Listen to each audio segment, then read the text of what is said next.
Something to tell you, Daniel. Okay, Marco, I'm listening. You look familiar. Have we met before?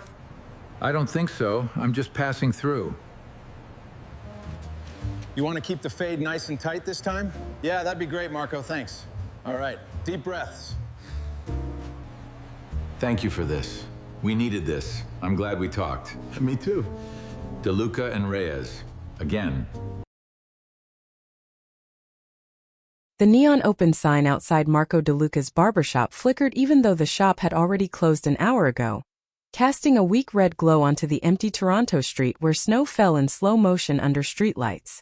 Inside, the air smelled of old leather, talc and aftershave that had settled into the walls over decades. Marco stood behind the counter wiping his scissors in silence, listening to a low jazz station crackling from a small radio near the mirror. Every sound in the room felt amplified after closing time, like the building was remembering its own past. The bell above the door suddenly rang once. Marco did not look up immediately. He assumed he had locked it wrong. Then the door opened anyway, letting in a thin rush of cold air and a man in his mid-40s who looked like he had just come off a long shift at a construction site. The man paused, glanced around and said softly, "Sorry. I know you're closed. I just needed a quick trim if possible." Marco studied him for a moment, already reaching for his usual refusal, until the man added, almost absent-mindedly, "My name's Daniel Reyes. I was told you're the only barber in this area who still takes late clients." The name did not land immediately. It hovered in the air like dust caught in light. Marco's hand froze halfway through placing the towel down. The scissors slipped slightly against the counter, producing a sharp metallic tap that cut through the radio static. For a brief second, the shop felt smaller, colder, as if the walls had tightened around him. Daniel Reyes. Marco repeated it in his mind without sound, searching through years he had tried not to open. The man in the chair shifted, unaware, rubbing his hands together for warmth. "It's been a long week," Daniel continued casually, looking at his reflection in the mirror. Marco forced his breathing to slow, but his eyes had already changed. They were no longer looking at a customer. They were looking through time. Somewhere deep in his memory, buried under 3 decades of noise and silence, that name had once belonged to a child, a file folder, and a decision that was never spoken about again. Marco placed the towel down carefully, slower than before, as if any sudden movement might break something fragile between the present and the past. Outside, a car passed through the snowy street, headlights washing briefly over the window, but inside the barbershop, everything had already gone still. Marco finally spoke, his voice lower than he intended. "Say that name again." And for the first time in 30 years, the air in the room stopped feeling empty. Marco DeLuca remained frozen for a moment, the name echoing in his mind as he looked at Daniel sitting quietly in the worn leather chair. The faint reflection of the neon sign glowing in the mirror between them. The shop was silent except for the soft hiss of the old heater, which struggled against the winter chill creeping through the door that had been left ajar. Marco's hand shook slightly as he picked up the comb, not to begin cutting yet, but to steady himself against the flood of memories the name had unleashed. He remembered the long hallways of the immigrant center where he had first arrived as a young man, the sounds of children laughing and crying, the smell of soap and damp coats, and the quiet authority of files being shuffled, decisions being made that would change lives in ways most never saw. 30 years ago, he had been just starting his apprenticeship, learning not only the craft of barbering but also the unspoken rules of discretion and observation. There had been one child in particular, a boy who had been moved from one temporary home to another, whose name had been spoken in hushed tones by the staff, who had never truly belonged anywhere, and whose fate had always seemed uncertain. Marco's mind traced the boy's path, the faces, the fleeting moments when he had glimpsed hope in the child's eyes, and then the sudden absence when decisions were made that could not be reversed. He swallowed hard and let his gaze return to Daniel, noting the subtle details that triggered recognition, a small scar on the left hand, the way he rubbed his fingers nervously, the tone of his voice when he mentioned an old address. Each tiny clue confirmed what Marco had feared and hoped simultaneously. He took a slow breath and finally spoke, his voice low but steady. "Tell me again where you grew up. I need to hear it." Daniel repeated his words, unaware of the weight they carried, and Marco's heart thumped as the memories sharpened, every corner of the barbershop seeming to pulse with the life and absence of the past. The snow outside intensified, falling more densely against the yellow light spilling from the windows, framing the two men in a moment suspended between present and memory. The radio played softly in the background, the soulful notes of an old jazz tune threading through the room as if it too was listening and waiting. Marco knew that the night would not end quietly, that the stories long silenced were awakening with the utterance of a single name, and that the path ahead would reveal truths that had been locked away for decades, demanding recognition, confrontation, and perhaps a chance at reconciliation that had once seemed impossible. Marco adjusted the Barber cape around Daniel with deliberate care, his hand steady despite the storm of memories threatening to spill over. The radio played softly, the notes of a mellow jazz saxophone curling around the worn leather chairs, the faint hum of the heater blending with the rhythm of Marco's breath. Daniel watched the mirror, unaware of the weight that the name he had casually uttered carried, his reflection flickering in the neon glow from the window behind him. Marco's eyes followed every small movement, the way Daniel's fingers flexed and rested on the armrest, the subtle shift of his shoulders, the tension in the jaw as he spoke about an old neighborhood he barely remembered. Each gesture acted as a key, unlocking corridors of memory that Marco had long kept closed. 30 years ago, the corridors of the immigrant center had been narrow, crowded, and filled with the voices of children hoping to belong somewhere. Marco recalled the faint smell of damp coats, the sound of metal lockers clanging, the murmur of administrators discussing files that determined where children would go, who they would see, and who they would never see again. He had been a young apprentice, learning the art of cutting hair while observing the intricacies of human behavior, quietly noting patterns, expressions, and the way names carried invisible weight. The name Daniel Reyes, spoken lightly by a man unaware of its significance, brought back a child who had been shuffled through the system, always polite, always quiet, yet with a spark that Marco remembered vividly. He traced the outline of Daniel's ear and noticed a small scar, the same scar he had seen when the boy had once fallen while running across the courtyard of the center, a detail that had been filed away in his mind for decades. The hands of the clock ticked softly, but time seemed suspended as Marco carefully ran the comb through Daniel's hair, each pass deliberate, measured, as if moving too quickly might shatter the fragile bridge between past and present. Daniel began to speak about a street he once lived on, fragments of memory spilling without context, and Marco felt a tight knot in his chest, a mixture of anticipation, dread, and hope. He knew that in the silence between them, truths were shifting, aligning themselves, waiting for recognition. Marco's voice was steady when he finally asked, "Do you remember any names from the place you grew up?" Daniel shook his head slightly and Marco's eyes softened, a single exhale filling the room as the jazz notes lingered, carrying them both into a quiet tension, the weight of decades poised on the edge of revelation. Marco moved the scissors through Daniel's hair with deliberate slowness, each snip echoing lightly against the high ceilings of the quiet barbershop, as if time itself had decided to pause in that space. The soft jazz from the small radio filled the room, carrying with it the faint creaks of the wooden floorboards, the low hum of the heater, and the occasional gust of cold air slipping through the slightly cracked door. Daniel sat still, eyes fixed on the mirror, tracing the movements of Marco's hands while speaking in fragments about streets and neighborhoods he barely remembered, his voice calm but laced with an unconscious tension. Marco's mind sifted through the details, connecting gestures, phrases, and tiny expressions to the boy he had once known, each subtle clue reinforcing the reality he had begun to accept. The reflection of the neon sign glowed across Daniel's face, highlighting a small scar near his temple, a detail Marco had memorized 3 decades ago, and now recognized instantly. Marco did not interrupt but let the silence between words stretch, creating a rhythm that was both an examination and an invitation. He watched Daniel's fingers curl lightly around the edge of the chair, the slight tilt of his head, and the faint furrow of his brow, all hints of the life that had passed under other names and circumstances. Outside, the snow had thickened, softening the edges of the city, making the streetlights appear as halos against the falling flakes.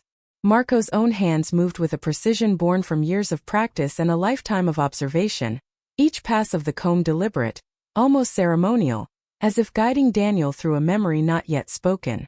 The distant sounds of the city seemed to fade, leaving only the room, the chair, the reflection in the mirror, and the growing recognition that history was converging in that moment. Marco finally broke the quiet, his voice steady but low, carrying the weight of unspoken truths. Tell me about the people you remember from when you were very young. Even the smallest detail matters. Daniel shifted slightly, uncertainty flickering across his features, and began to recount faint recollections, unaware that each word, each hesitation, was tracing a path back to a past neither of them could yet fully confront.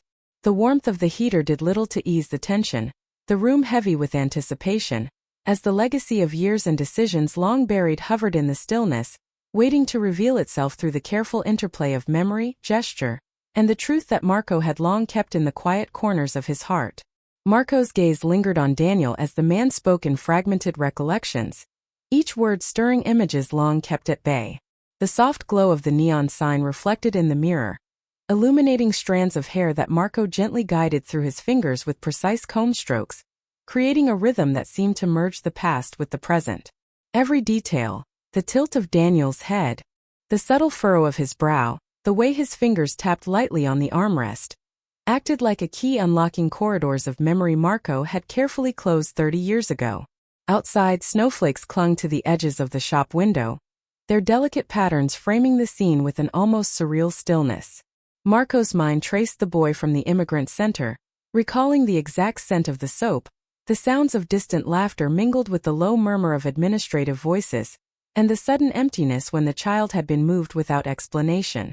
The small scar on Daniel's hand caught Marco's attention, confirming the recognition that had been quietly forming over the last hour, a detail precise enough to cut through the years.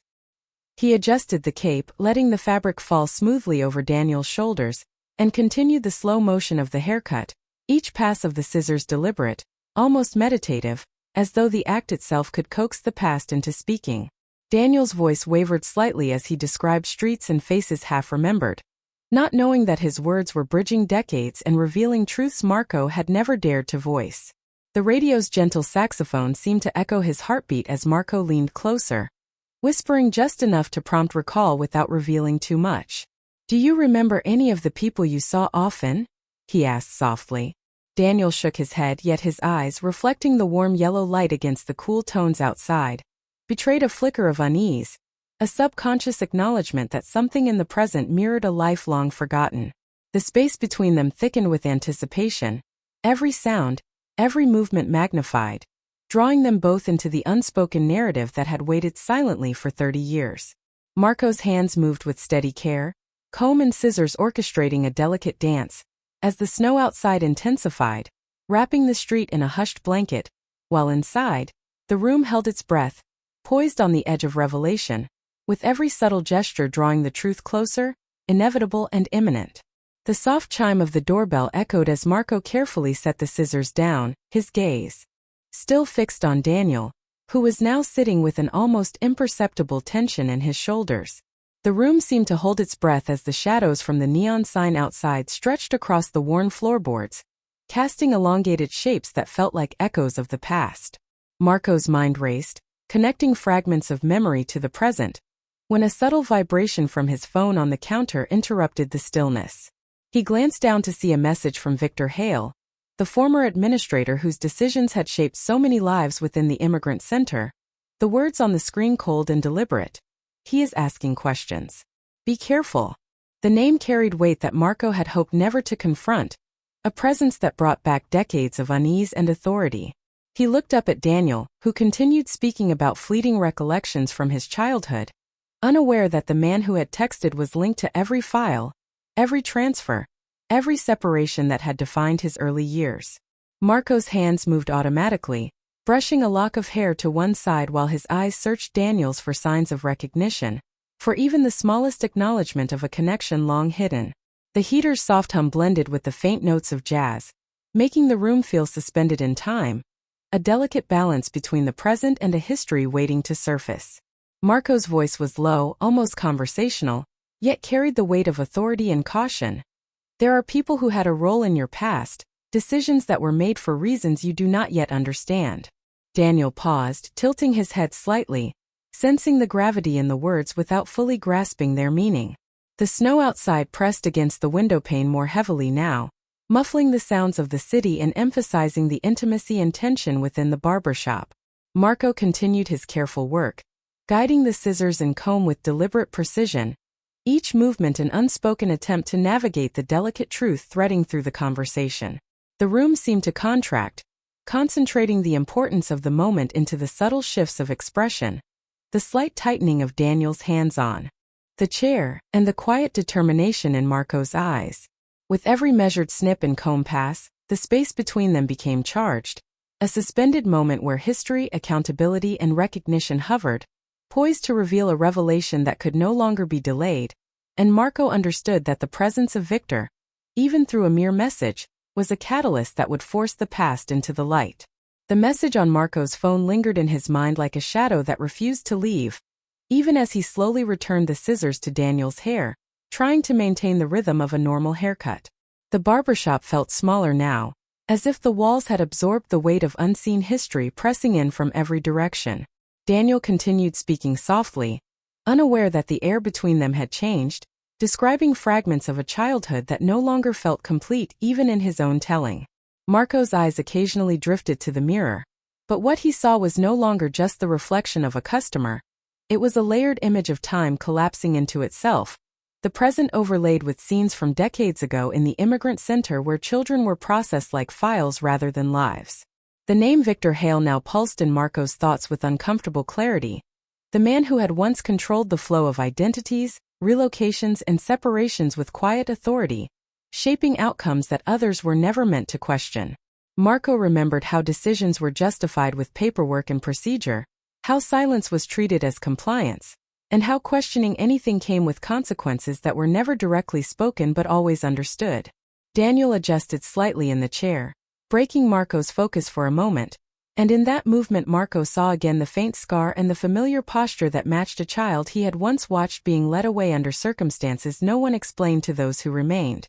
The realization was no longer forming, it had already formed, and now it was simply settling into place like something inevitable finally arriving. Marco's voice lowered without him intending it, carrying a tone that was both careful and burdened. There are names that were removed from records, stories that were never meant to stay connected to the people who lived them. Daniel stopped speaking mid-sentence, sensing the shift in tone even if he did not yet understand its meaning, his eyes meeting Marco's reflection in the mirror with quiet uncertainty. Outside, the snowfall thickened, muting the city into a distant presence, leaving only the barbershop suspended in a fragile silence where truth and memory began to overlap without resistance.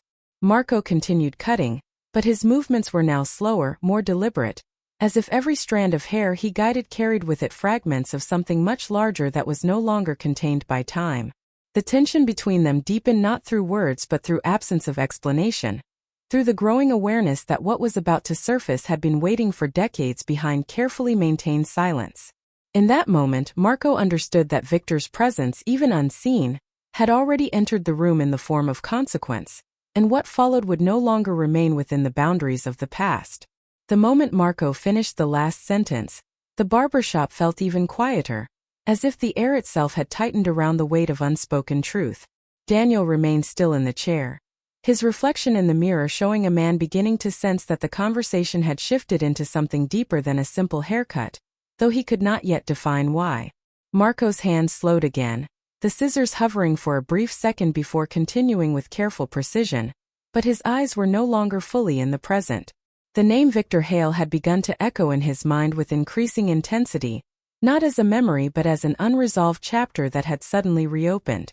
30 years ago, Victor had been the invisible authority behind decisions that shaped lives in the immigrant center, a man who spoke in procedures and outcomes while others dealt with the human cost of those decisions.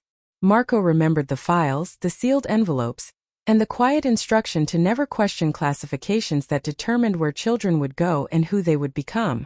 As Daniel shifted slightly in the chair, Marco noticed something that made his breath tighten, a small detail in posture and expression that suddenly aligned too perfectly with the memory of a child he had once seen being led away after a transfer order was finalized. The recognition was no longer uncertain. It had become unavoidable. Marco placed the comb down for a moment, his hand resting lightly on the edge of the counter as if grounding himself before what he was about to acknowledge internally. Daniel spoke again, softer now, mentioning a recurring image from childhood. A hallway with fluorescent lights and voices calling names that were never fully explained. Marco felt the air grow heavier as every fragment Daniel shared matched details buried deep within his own memory. Details he had never spoken aloud to anyone. The barbershop clock ticked slowly, each second stretching as if resisting the inevitability of what was forming between them. Marco finally looked directly at Daniel's reflection, his voice almost a whisper, steady but charged with a truth he could no longer hold back. There are parts of your story that were taken from you before you were old enough to remember them clearly. Daniel frowned slightly, confusion mixing with an emerging discomfort, as though something beneath the surface of his life was beginning to shift. Outside, the snow pressed harder against the glass, blurring the neon light into a soft glow that made the entire room feel suspended between past and present. Marco resumed cutting, but his movements now carried the weight of confirmation rather than search, each pass of the scissors bringing him closer to a truth that had been waiting silently for 3 decades. And in that suspended silence he understood that what Daniel was beginning to remember was no longer just memory, but the return of something that had been deliberately erased. Marco set the scissors down gently and let the silence fill the barbershop, the soft glow of the neon sign painting the walls with warmth against the cold night outside. Daniel remained seated, his eyes wide and reflective, beginning to comprehend the threads of memory that had quietly stitched themselves into the present, linking him to a past he had never fully understood. Marco's voice, calm and deliberate, broke the stillness. You were never meant to disappear, but you were never truly alone either. The words hung in the air like a promise, and Daniel tilted his head slightly, the tension in his shoulders easing as he processed the meaning without needing further explanation. Outside, the snow fell heavier, muting the city beyond the glass, turning the world into a quiet, suspended space where time seemed to slow. Marco gestured subtly to the empty chair beside him, a silent acknowledgment that some places could hold space for reconciliation, for acknowledgment, for a chance to start again. Daniel nodded faintly, a soft exhale escaping him, and the reflection of the 2 men in the mirror seemed to capture decades of lives intertwined through circumstance and unspoken acts of care. The heater hummed quietly, the radio continued to play the gentle jazz that had been a backdrop to the evening, and the room felt like a vessel containing both the weight of the past and the possibility of a future unburdened by forgotten truths. Marco leaned slightly forward, guiding Daniel's gaze to the faintly worn corners of the barbershop, every object, the combs, the leather chairs, the faint scent of aftershave, carrying a memory, a story preserved in the quiet of the room. There was no need for further words. The recognition, the shared understanding, and the calm acceptance in that space was enough. The night outside stretched endlessly, the snowflakes falling like tiny emissaries of a world beyond their own. Yet inside the shop, a fragile sense of closure and hope had taken hold. Marco finally smiled faintly, a gesture that conveyed patience, care, and the quiet strength of someone who had seen too much yet still held open the door for what was possible. Daniel sat still for a moment longer, then exhaled fully, the weight in his chest lifting just enough to feel the beginning of something new. In the glow of the neon and the soft notes of jazz, the barbershop, with its empty chair, quiet radio and familiar warmth, had become more than a place to cut hair. It was a space where a life could reconnect with itself, a room where a past hidden for 30 years could begin to breathe again, leaving both men with a subtle, enduring sense of optimism and the understanding that some doors, once opened, could never be closed completely.